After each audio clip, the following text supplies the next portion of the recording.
Welcome back to Weighing In, made possible by USA Wrestling, the national governing body for wrestling in the United States, and sponsored by Nike Wrestling. Go to athleteps.com for all your Nike and USA Wrestling branded wrestling gear. Episode 186 with my friend Mark Ostrander. Big weekend last weekend, a bunch of state tournaments, the Division 3s, the Division 2s, and now the Division 1s get the focus of the wrestling world. Yeah, it's going to be amazing. I do have a question for you, David, real quick. Sure. Are these guys, when they get to St. Louis, are they required to spend one day isolated? Yeah. Okay. Yeah. There's a quarantine day. We're recording this on Monday at about 9:45 in the morning. This always goes up Tuesday, noonish Central Time. Today's the quarantine day. They actually are shutting down Union Station Hotel to any outside people. So like I'm moving Missouri Border Brawl because that's normally where I hold it. Yep. And, you know, it's not great for me, but it's certainly understandable. And the last thing I don't want to do is anything to jeopardize the national tournament after these guys have come so far and gone through God only knows how many swabs up their nose to make this thing happen, right? Yeah. So quick shout out. Let's give a shout out to the Division 3 tournament, which USA Wrestling held. So we're incredibly biased, but great job by them to hold that up there in Coralville and give those kids a chance to scrap. They were going to have their national tournament taken away 2 years in a row. And then big shout out to Chris Roseman here at the St. Louis Sports Commission for hosting the D2s. I help out with the Lindenwood RTC. The Lindenwood guys took third, brought 5, medaled 5, but St. Cloud wins it on the last match of the tournament. So I don't think that's going to happen this weekend, but it would be amazing if it came down to even the finals this weekend. Well, Nebraska Kearney made a great run at them, obviously. Yeah. So that was nice to see. And then, Wartburg won the Division 3 title. Yeah. So it was great to see wrestling this weekend at Nationals for those schools and those programs. Shout out to them. Shout out to the USA Wrestling to help put that Division 3 tournament together. It was outstanding. 100%. And PIAA, Pennsylvania State's were this last weekend. Missouri State tournament was this weekend. My dad coached 3 more state medalists doing what he does best and what he loves the most besides family. So shout out to him. And the Kansas City duels, which I helped run, we had literally 4 state finals rematches from that. So that event's going to even get bigger and better. Liberty wins class 4, Whitfield wins class 3, Midbuck wins class 1, and Pleasant Hill wins class 2 in Missouri. So shout out to all those guys. So anyway. So, David, Border Brawl, when are you having that now that it's been pushed back? Sunday the 28th. 28th of this month. Okay. Yep. So, and we raise money for veterans with amputations and PTSD. We've had some great kids come through that meet. Jay Nyerman, who we're going to talk about, Dayton Fix, who we're going to talk about, Marcus Coleman is in this thing. Austin O'Connor was in it. I mean, you get to know these kids a little bit. I mean, we don't take we had nothing to do with any of their success. We only picked them because they were successful. But it is cool to have a relationship at least a little bit with them. And what you find is 99% of these guys are awesome kids. They're not arrogant. They're not stuck up. They work with you. They're grateful. There's a lot of pleases and thank yous. So awesome kids. So, but let's talk about. They just want good competition. That's what they're looking for. They seek it out. They seek it out. Absolutely. So the real bracketology, who cares about basketball? Let's go. Okay. So you and me talked about this off the air. We get 45 minutes and we're 4 minutes in. How do we dig into this? So to kind of keep it brief, and before we get into this, we should just tell people, go to a fantasy wrestling website and play. Play something. Play a salary cap league. Play a 1 through 10 contest. Play a whatever contest. Play in a charity league. And we're not allowed to promote one over the other, but go Google fantasy wrestling. These websites will come up. Check it out. It's super fun. You and I play every year, and they update the scores like every 5 minutes. And you get to pick guys either you like or you're rooting for, or you think you know better than, you and me sometimes play against each other. We make picks for the last 5 years, but it just makes it a lot more fun. It does. Bragging rights, that's all it is. Bragging rights, for sure. For sure. And I think I've won. So let's just go on. I don't want to get carried away here. Let's not let facts get in the way of what's actually correct. No, it's fine. Okay. All right, let's do that. All right. So I think what we're going to do is talk about who we think can break the top 4 at each weight in the semis and one non-top 8 guy medal. So in the semis, if the seeds hold, are Spencer Lee versus Drew Hildebrand, Brandon Courtney against Sam Latona. Okay.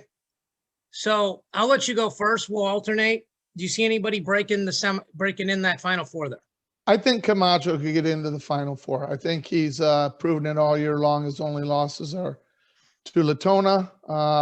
It will not surprise me to see him wrestle in the semis. I think besides that, I think it'll be Latona. I think it will probably be Hildebrandt. And I'm going to take Spencer Lee. And I know maybe he hasn't been performing at his greatest right now, but that's kind of my pick to get in the semis also. So that's a strong limb you're out there on. So yeah.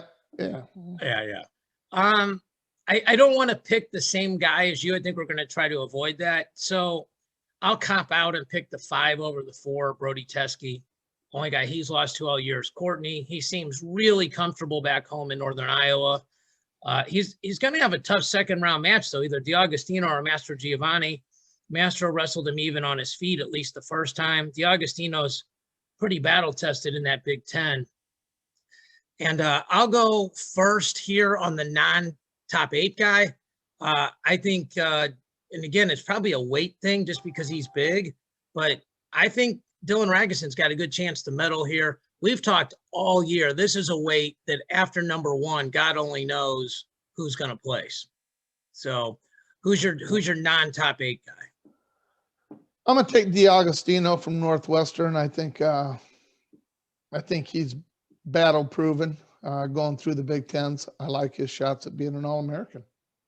Yep, and there's some exciting guys in this weight. I mean, in every weight, and we're like I did the Big 12, so you see a lot of these guys. Killian Cardinal seems like he's finally healthy. He wrestled really well. Danny Vega's a really good freestyle guy, dangerous on his feet. So I'm biased. Noah Certain, another guy that wrestled in Missouri Border Brawl. We're talking about that. He actually beat Jeremiah Reno 16-0, who was 159-0 in high school and who's a redshirt out at Nebraska. And nobody's going to talk about him because he wasn't even the starter. He was behind Connor Brown, who got hurt. Noah Certain's going to scrap. I mean, he's probably not going to win the tournament, but he's going to scrap, and he's close to home, and you just never know. So, all right, 33. So 33, Dayton Fix is the 1, DeSanto is the 4, Corbin Myers is the 3, Roman Bravo Young is the 2. So I have to pick somebody to crash the party here first. I'm going with the number 5 again, Mickey Philippi. I think he's got a good style for DeSanto. I mean, he's good on top. DeSanto's probably worst position is bottom. And they're PA guys, so he's probably familiar. I think the way to beat DeSanto is to watch film of Roman Bravo Young and how to hide that arm. Not saying everybody can do it, but if the score is 0-0 at the end of the first period, that's a Mickey Philippi kind of match. That's good for him. Yeah, I think you're right there. I'm still going to take DeSanto. I just think he's just hard to beat. He has not been wrestling his best. He's been hurt a little bit. His hand was hurt in the Big Tens, but he still found a way to win. So until that doesn't happen, I'm going to take him. I think this is going to be a chalk weight. I think the top 4 seeds you will see in the semis of the national tournament. So just for the record, we're 9 minutes into the podcast. You've already broken the rule of now you're not just going to pick a guy who can crash the party. So, okay, that's fine. No, I will. Who are you picking? Are we picking a guy outside the top 10? No, I said a guy who's going to crash the semis party. Oh, the semi party. Okay, then I'll take Matt Schmidt from Missouri. I think he probably has the best shot. Okay. Now you get to go first of the non-top 8ers. Boy, I'm going to take Trombley from North Carolina State. I think he'll be an All-American. I'll be surprised if he's not. So to me, this is fairly easy. I think it's Michael McGee. He was top 10 or he was top 8 most of the year. Mm-hmm. You know, and he loses at the Pac-12s. He deserved to get knocked down a couple spots when you don't win your conference tournament, but his ceiling's really high. Arizona State chased competition all year. Clearly, it's not the same as wrestling in the Big Ten. And we should probably give Steve Martin a shout out. We've talked about two weights, and so far we got two Old Dominion kids we've talked about, Nick Cardinal and Michael McGee. So Steve was doing a good job over there. Okay, 41. Jaden Ironman, Tariq Wilson, Nick Lee, Sebastian Rivera. So I'm already lost. Who goes first here? I go first. I'm going to take Ironman's going to be in the semis. That's not a big shocker, I don't think. I'm going to take Dom Demas. Yeah. I'm going to take the 5 seed, the upset,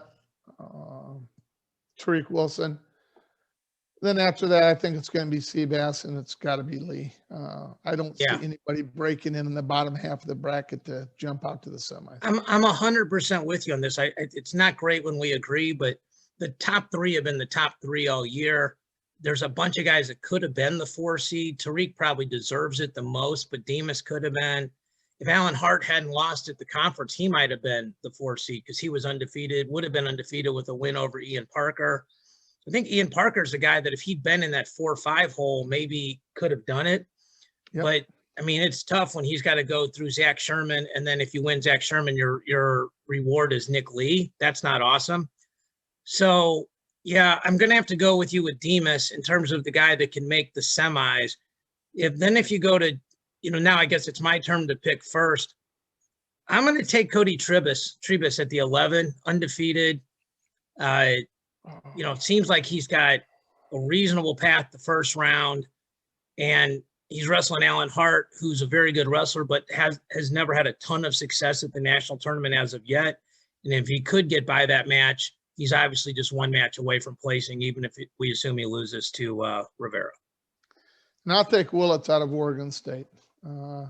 He had a big win, conference finals. I know Real Woods hasn't wrestled all year long, but he got majored twice last year by Real Woods, and this year he pinned him in the finals of the conference. They wrestle first match. I don't know how that's going to go, but I like Grant Willits at maybe becoming an All-American. That's either a really smart pick. No, it's just I'm laughing because you win the conference tournament and you get the same guy first round. I'm not laughing at your pick. I'm laughing at the draw. It's no, not at your pick. Okay. It's a tough draw for him, though, honestly. A guy that he's 1 and 2 against, right? Yep.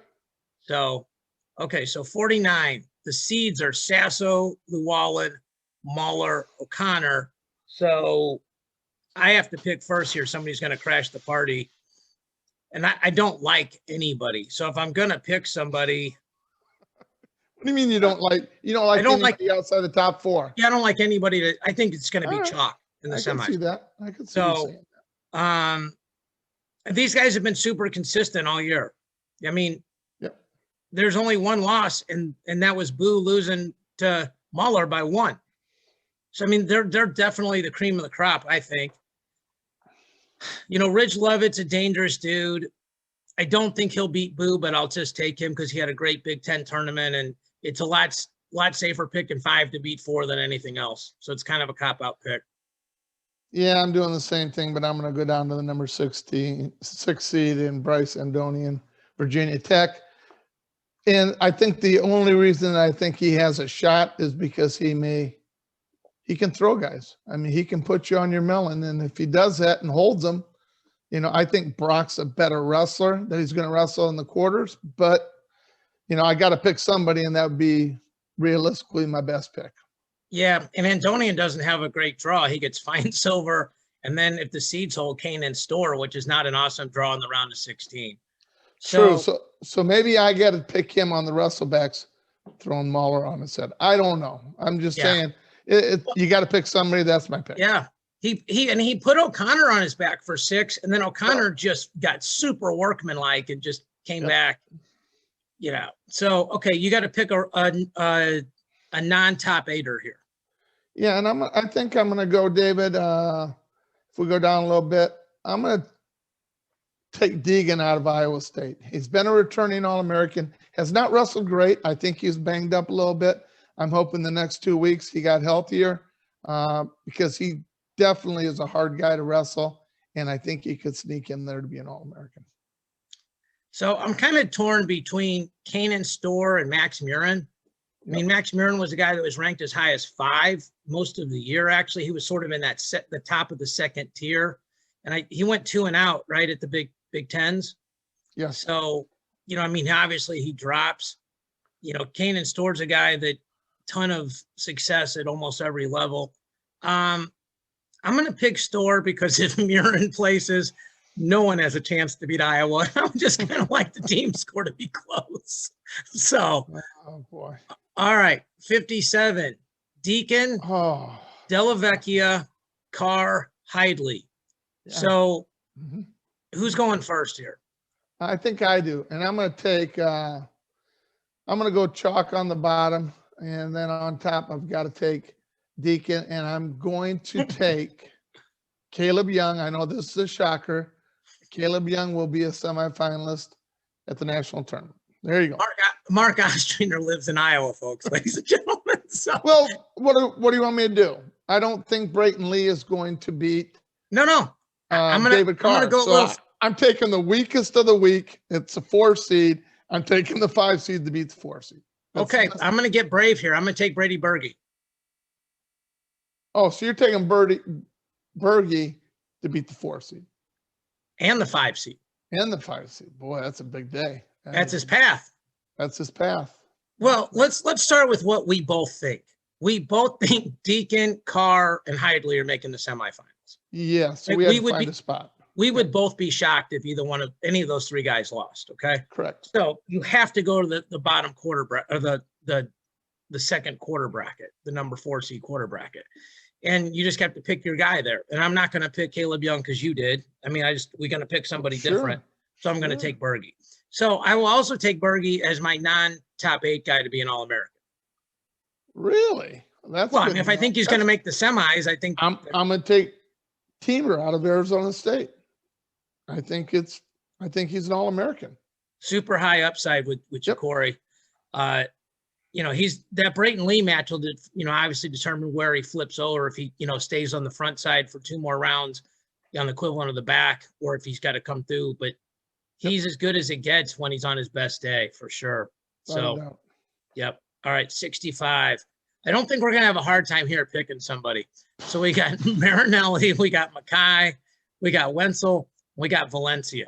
So I go first here, right? You do. I know what you're thinking. No, I got 2 guys that I think can crash the party. So you may have 3. Yeah. Well, let me tell you what I'm thinking. I'm not sure Mackay Lewis is healthy. So if Mackay Lewis isn't healthy, somebody different is coming out of that quarter bracket. Correct. I also think Keegan O'Toole is really freaking good at wrestling. Okay.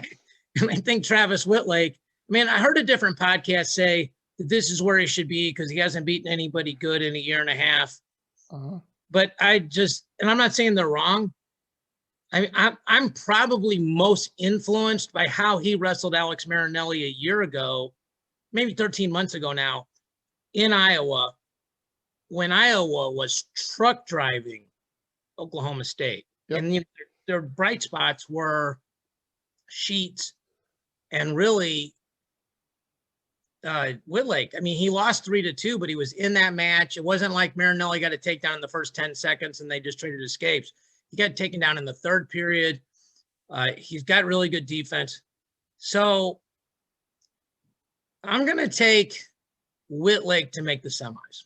Okay. I think that's a good choice. And I'm also going to take Whitlake to make the semis, but don't get excited, David. I'm going to pick another one. So we're not the same. I'm going to take Keegan O'Toole to be in the semis of the national tournament. So it's going to be Keegan O'Toole against Whitlake. And I think it's going to be Marinelli. And I'm going to hope that Mackay Lewis is healthy enough to make it to the semis. And we should talk about this.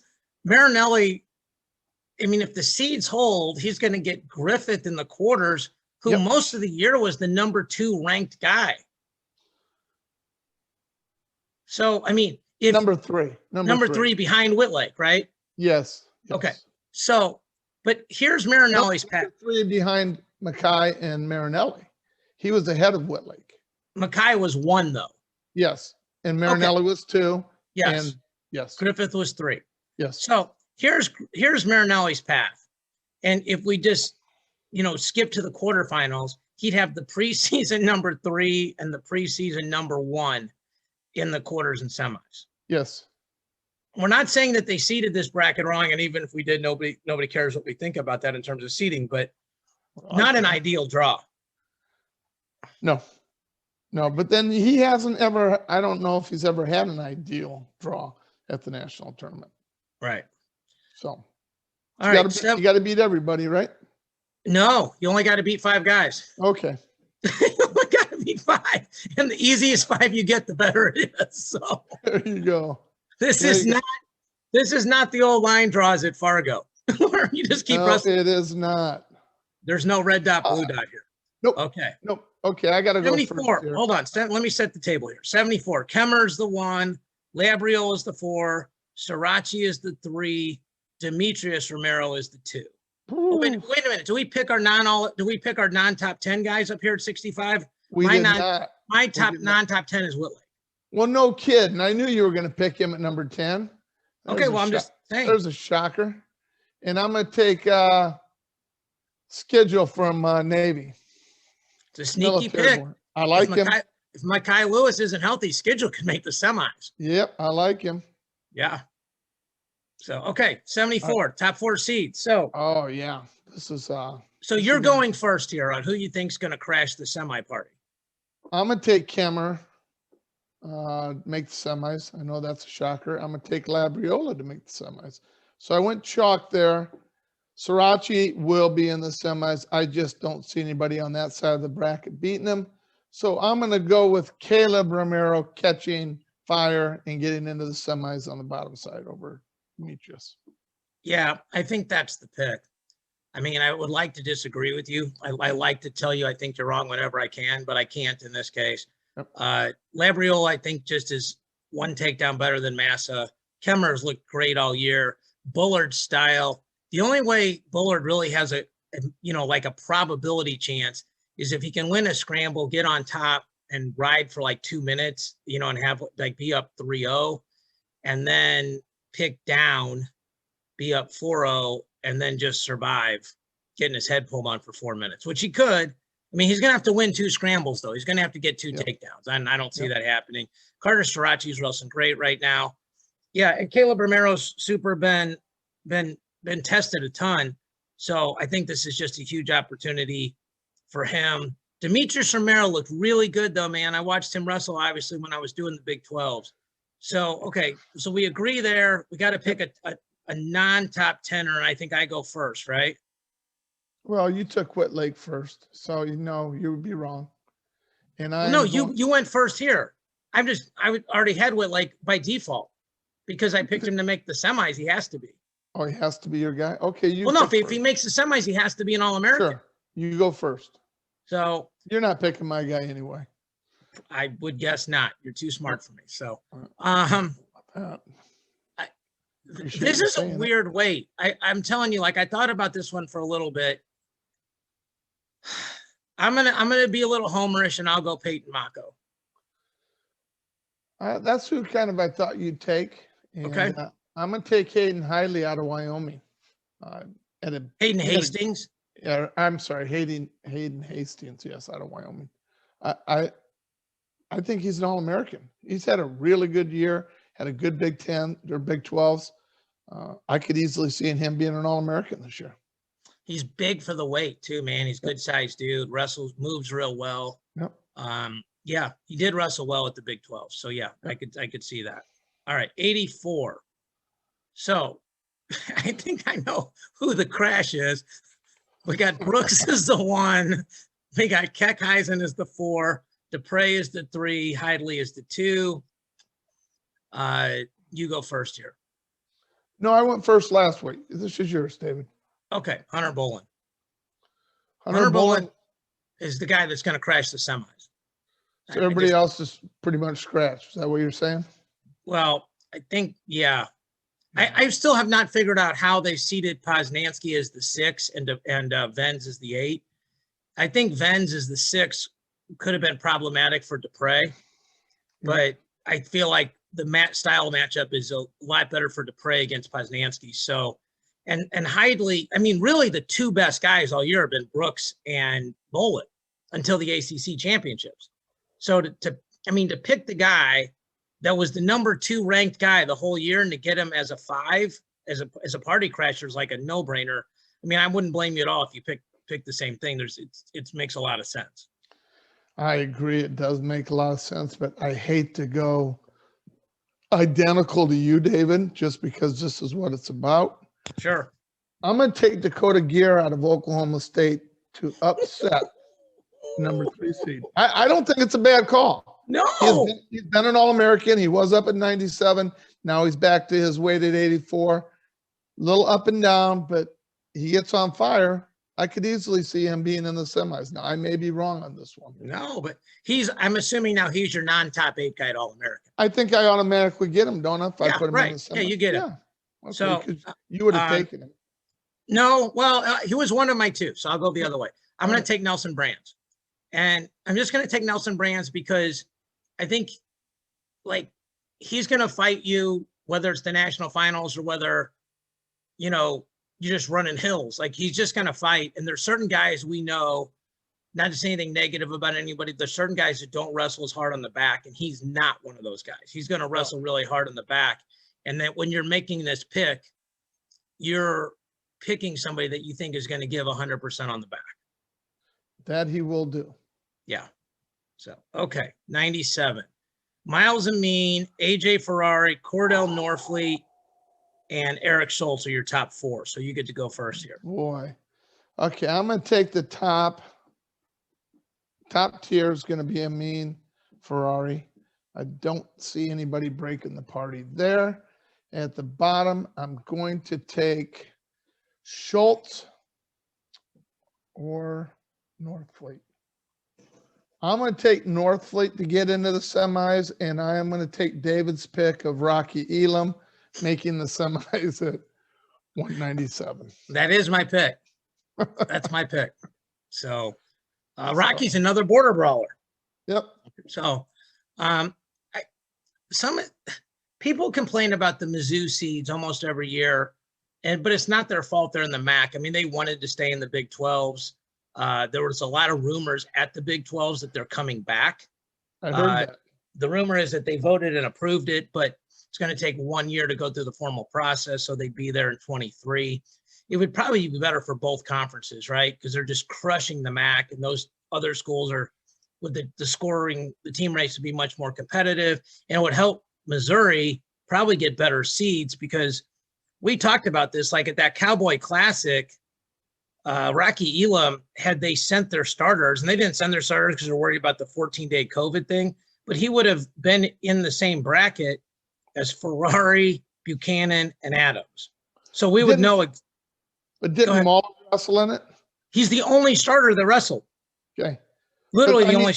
But let's be real here, David. If Missouri was worried about COVID, why would you send one starter that I don't could know. actually Maybe bring COVID back? Here's what I'm not going to do. I'm not going to question Bryant Smith. Maybe Brock Muller needed matches. Maybe Brock Muller needed a top flight match. Maybe he wasn't training the way Bryant Smith wanted him to. Okay. That's a good point. So Bryant Smith's done too many things right. And I'm not saying Brock Muller was doing anything wrong. I'm saying I'm not going to question Bryant Smith. Sure. Period. But especially when it comes to managing a team. When I came out of high school, Missouri was not a place you wanted to go. Okay. Like they were wrestling backups.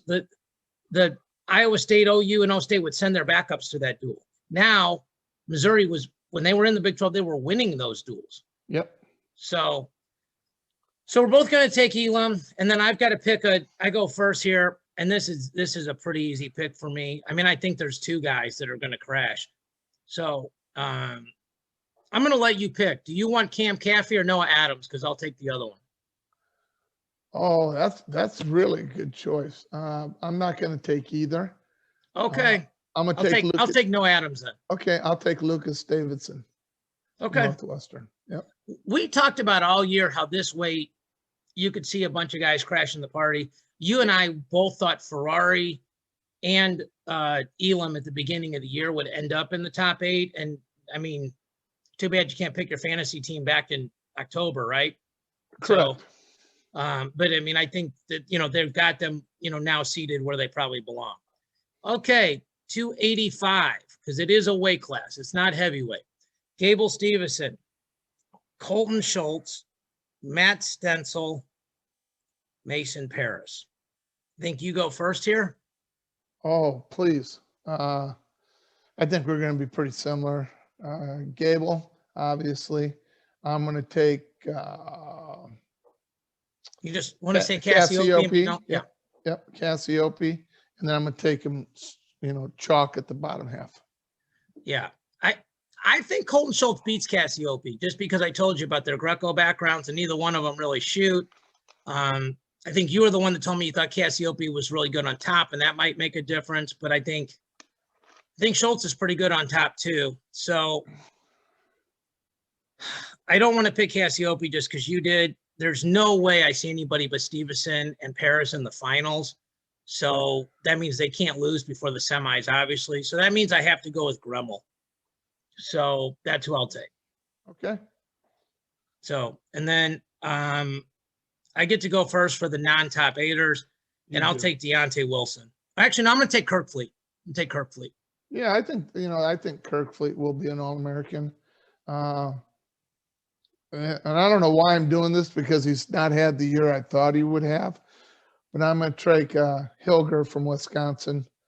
6-4. He's not wrestled extremely well, but he is I don't know. I like him. I think he's got a shot at being an All-American. Gotcha. Well, it's not a bad pick. I mean, the top and bottom, the 1 and the 2 brackets feel like those are chalk. I mean, those guys have dominated everybody all year, except Paris against Gable. Yeah. Yep. Okay, so these were the team rankings. You can see up here at the top, around March 9th, and they don't change because there's nothing that happens the next week.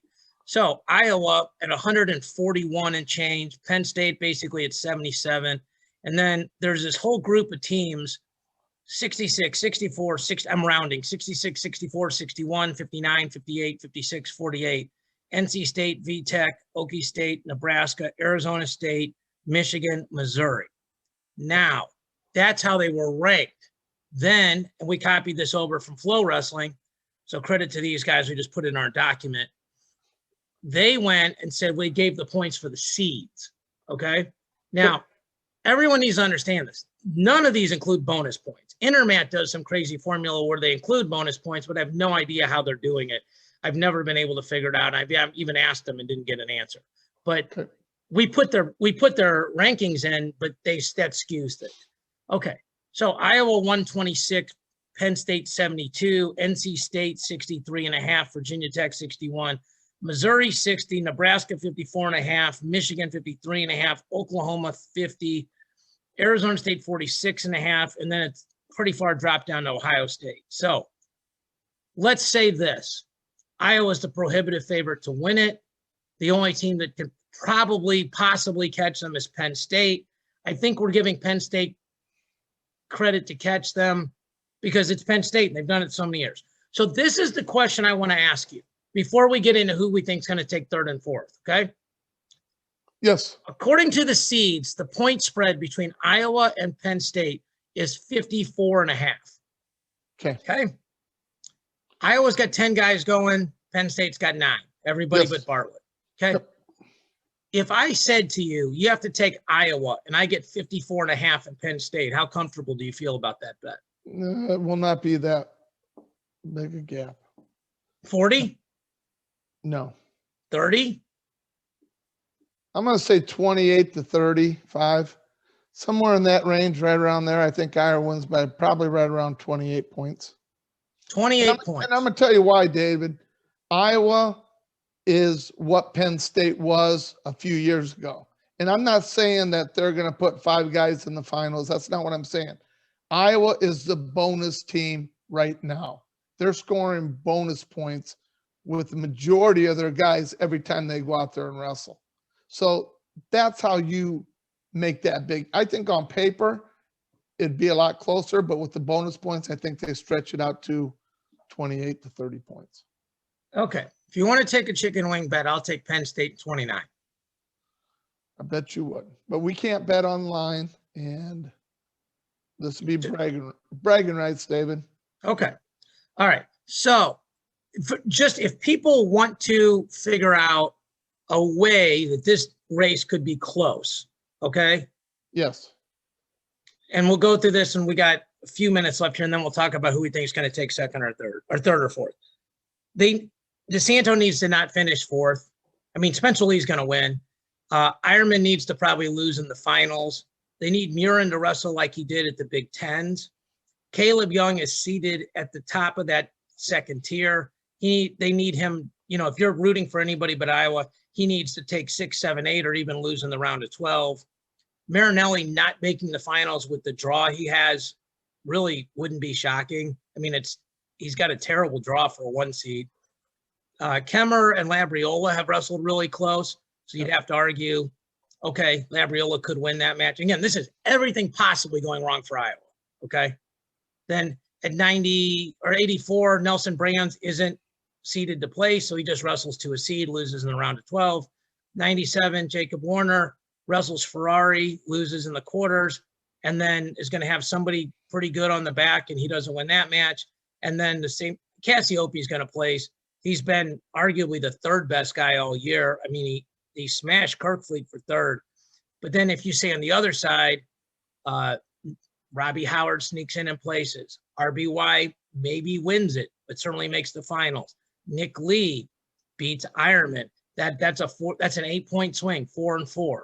Yep. Okay. 57, Brady Berge. They said he's wrestling without injury for the first time in forever. So he goes in there. Joe Lee probably realistically isn't going to medal. Starachi makes the finals. Aaron Brooks wins it. Beard sneaks on the podium. Kirkfleet sneaks on the podium. I mean, that's what you need. I don't think clearly, I'm not saying this is going to happen. Okay. That's what you need for the team race to be competitive. Okay. So now you've got NC State, Virginia Tech, Missouri, Nebraska, Michigan, Oklahoma State, Arizona State. I'm in a pool. Well, it's like a media pool where they just ask us to pick the champions, the finalists, and the top 5 teams. And you and me went through this. So here's what I'm going to say. And then we got about 6 minutes left, and I'll let you have the last word. I'm going to tell you the one thing that could go wrong on each of these teams and why they shouldn't be as ranked as high as they are. Okay. Arizona State, Anthony Valencia is seated second. He's never been on the podium. It wouldn't be unrealistic for him to not finish second. Oklahoma State, they're counting on a true freshman to finish fourth or better to hit his seed, and they don't have a ton of depth. Okay. They got 3, 4 hammers, and then, that's what, if one of those guys fall off, it's not like having a wave of 10 guys. Okay. Yep. Michigan, they were probably the number 2, 3 team when they had Misek and everything else. I mean, it feels like Paris, the best he's going to do is second after the Big Ten. Miles Amin is seated as high as he can be. And they're probably actually pretty close. Nebraska's interesting because now Red is seated in the points. Venz is seated in the points. But I don't know if they have a finalist. And if they don't have a finalist, it's going to be tough to finish that high. Missouri is crazy. They have 8 guys seated between 5 and 12. And so what that means is if they wrestle to their seeds, they're all going to be in the blood round. Yep. They're all going to be in the do or die round. Mueller would be on the front in the semis, and Certain would be out because he was seated like 18. Well, if they go 8 for 8, they probably take third. They go 0 for 8, they probably take 13. It's literally, that's crazy. NC State, they've got a couple hammers. They could actually do better. Camacho could do above his seed. Hidley. The Bullards are seated where they're, at least one of them where they're going to medal. But anytime you're seated like sort of 7 and 8, it's not shocking if you place 9th or 10th. And if you do that, you lose a lot of points. So if you have to pick, who's your 3rd and 4th place teams? Well, I'm going to go with NC State. And I'm under the assumption Virginia Tech has got a really solid squad, but they count. I'm just going to go NC State. Now I'm going to take Missouri as a number 4. I think Missouri is going to put at least 2 guys in the finals of the national championship. And I think they're probably going to have seven All-Americans. So I'm going to put them at number 4. You have And they Missouri may with get up to 3. You have Missouri with 2 finalists. Yes. 49-65. Yes. So you have Muller beating O'Connor, and you have O'Toole. He's the 6 seed beating the 11 seed, the 3 seed, and then either the 2 seed or Whitley. Yeah. Well, if that happens, it's probably like they're probably in there. I just think a lot of these guys haven't wrestled anybody like him before. And he is like the Ironman at 141. If you've never wrestled Funk before, and this kid's good at it, you've been in positions you're just not going to be comfortable in. And he's going to chase you down, and he's going to put you in some really awkward positions. And if you turn the wrong way for even a split second, David, you're giving up back points. So I just think it's interesting. I think Missouri is going to have a lot of those guys wrestling for 7th, 6th, 5th. And I think that's going to be enough points to get them over the threshold to get a trophy. Yeah, it's a super interesting year. I mean, they're right there, right? But they need Muller to make the finals because he doesn't score a lot of bonus points. O'Toole's a bonus point machine. They need Alan Hart to wrestle to his seed, which is 6th. And we had talked about Chad Red. I think we talked about this. We both thought he was probably the 4th best wrestler at 141. And on paper, he really may be the 4th best. But the way to get there, he's got to beat Ironman. He's probably not going to beat Ironman. And then he's got to drop in the back part of the bracket. And he's going to have the loser between O'Connor, Muller. Seabass and Lee. No. Oh, no, Seabass, Lee. Yeah. Right. Yeah, wrong so, way. I mean, it's going to be really hard for him to finish where we both thought he should finish, which is 4th.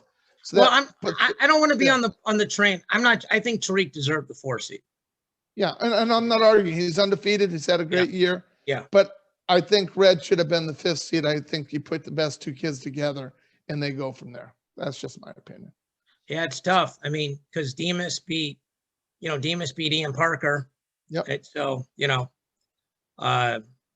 anyway, we got about 1 minute left. So it's Christmas for us. The Nationals are here in St. Louis. I got tickets. So excited to go, excited to see the friends and family that can make it. Get in a fantasy league, play fantasy wrestling. It is awesome. It makes it even more fun to watch. We want to thank you guys so much for watching, listening, sharing, everything else, all the nice comments.